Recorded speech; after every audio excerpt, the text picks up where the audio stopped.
What's up, you guys? We back with another one. It's a little bit of a slow week, so I thought I would be on here and kind of try to add some value to you guys. I have one shoot today. It is basically just with an esthetician. We're going to be promoting her business via social media. So getting some of her services like waxing, eyebrows, stuff like that, or eyelashes. And after that, I'm gonna just work out. So it'll probably be a super quick video. I didn't want to ramble too much, but I kind of wanted to speak to the audience, especially for people who are doing what I do and they might be slowing down during the holiday season. I kind of wanted to speak to the audience a little bit about the couple things that I do. And one major thing I will say for the first tip of this is make sure that you're posting. I can't tell you how many people that I know that are videographers or or not even content creators, but well, yeah, they're content creators for other people. Don't post themselves. Like, they don't post themselves at all. Not even any behind the scenes, like nothing. And it's odd to me, especially in the space that we're in now, the technological era and era of information, and you're not giving anybody anything outside of maybe a business card. So that means when they don't see you in person, they don't see you, and that's a problem. One of the main avenues I think I utilize is social media because I like to stay on top of people's minds. Now, I know people are not thinking about me all day long, which is a huge reason why I would do content in the first place. You want to make sure that you are in people's heads throughout the day. Like, I'm posting on stories, I post IG posts, I comment on other people's posts, staying engaged with people multiple times throughout the day. I'm telling you, it works. It is one of the things that I do the most, and it generates so much business for me throughout the year. And I recommend it. Like, I used to be an introverted person. I hated talking to people. I get very moody, and sometimes I just didn't know what to say. There are ways around that. There are things you can do. So you can make that an excuse. But if you're a business owner, I don't recommend it. I recommend you find ways, read books, seminars, make your social circle not filled with other introverts, because that doesn't help. Surround yourself with things that are going to help you grow, especially in your business, especially if you plan on doing this full time. You don't have a safety net. You don't have anybody to look over your shoulder and make you do this or make you do that. You got to do it yourself. Trust me, being introverted is not always a good thing. So that'll probably be my biggest first tip, is make sure you're utilizing social media to its full advantages. I'll give you the other tips a little bit later. Right now, I'm kind of preparing to go to my wife's gym. We are going to be filming her esthetician with her eyelashes and waxing services that she needs to promote for the holidays. Today is a super light day, so I have the time to do both. And I'm going to just stay and work out afterwards, and I'll give more tips then. But the rest of the week is going to be pretty busy, so I don't have time to do this any other day except today. But yeah, come with me. I have one little thing I need to edit, actually, real quick. I have a client who did a business seminar and trying to find the music for him because he doesn't like cussing in his music or in his videos.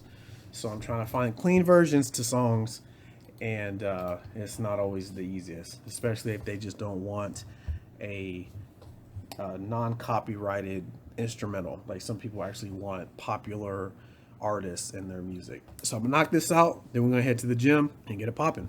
All right, quick update. The esthetician canceled. She pulled something in her arm, so she can't film today. So it is going to be a little bit easier to do this video since I don't have to leave.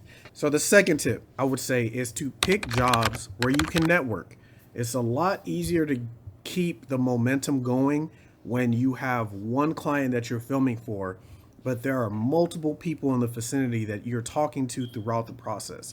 Like, I do a lot of event filming, meaning I'm filming a very popular real estate agent or somebody who's teaching a class, and they're on stage speaking, and throughout the event, I'm just dropping gems or talking to people throughout the vicinity about services that I offer, or passing out a digital card, or anything that I can get more business, or just a name, number, email. These are ways that you can actually maximize the shoots that you have. When I used to do photography, and I would have just a photo shoot and would be one person at a time, or maybe a family at a time, it was a lot harder to talk to anybody because I'm just focused on the family. And most of the time I will have maybe a few strangers straggle along asking what I'm doing. But for the most part, they're not looking for a photographer. They're just being nosy. But at an event where the person on stage is speaking and they see that they have a content creator following them, I think in their head, psychologically, they're thinking, this person is probably helping them grow their business. I have to talk to them. That's probably one of the easier ways to just get a bunch of fish at one time and not have to worry about email blast or reaching out to people via social media.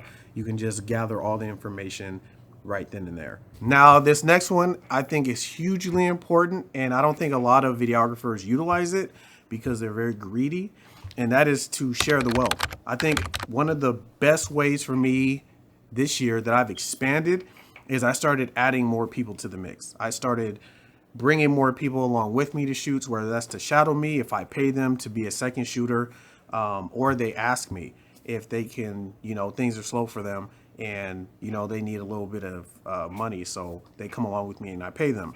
That has paid me back hugely because that comes back to you. Whenever you are extending to help somebody else, they do the same thing when they need an extra hand. And the circle of people that I tend to connect with, when they are overbooked, they look to me first in order to take a job. And I'm telling you, it's so useful because it's simply, to me, it's like you're getting paid just to be nice, just to look out for somebody else, to not be selfish, to extend a hand.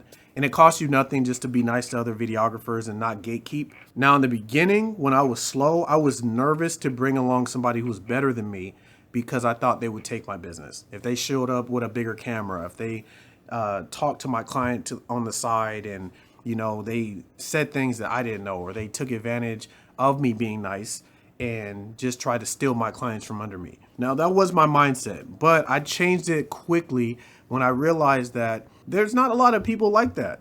I was kind of creating these villains in my head when I didn't even give them the chance to be a villain. And if you really feel like that with one of your clients, then maybe you should start having them sign contracts. Maybe you should make sure that you have all the legal stuff taken care of before you add on people to the mix. And you can have your second shooter sign a contract stating if they try to button hook you and, steal your clients from them, that, you'll take legal action. Whatever the case is, just make sure you're utilizing other talents because there's a huge blessing on the other side of that. But anyway, I don't want to ramble because I can talk about this type of stuff for a long time. If there are any other topics you guys would like me to cover, please let me know in the comments because I love helping newer videographers, especially, find their passion and find their lane so that they can grow into this business. I've been doing this full time 4 years, and I can tell you that it does pay off. There are some up and downs, but overall, I've been the happiest that I've ever been. So if you are interested and you want to see more of the reality of what we do, let me know and I'll make a video of it, and we out of here.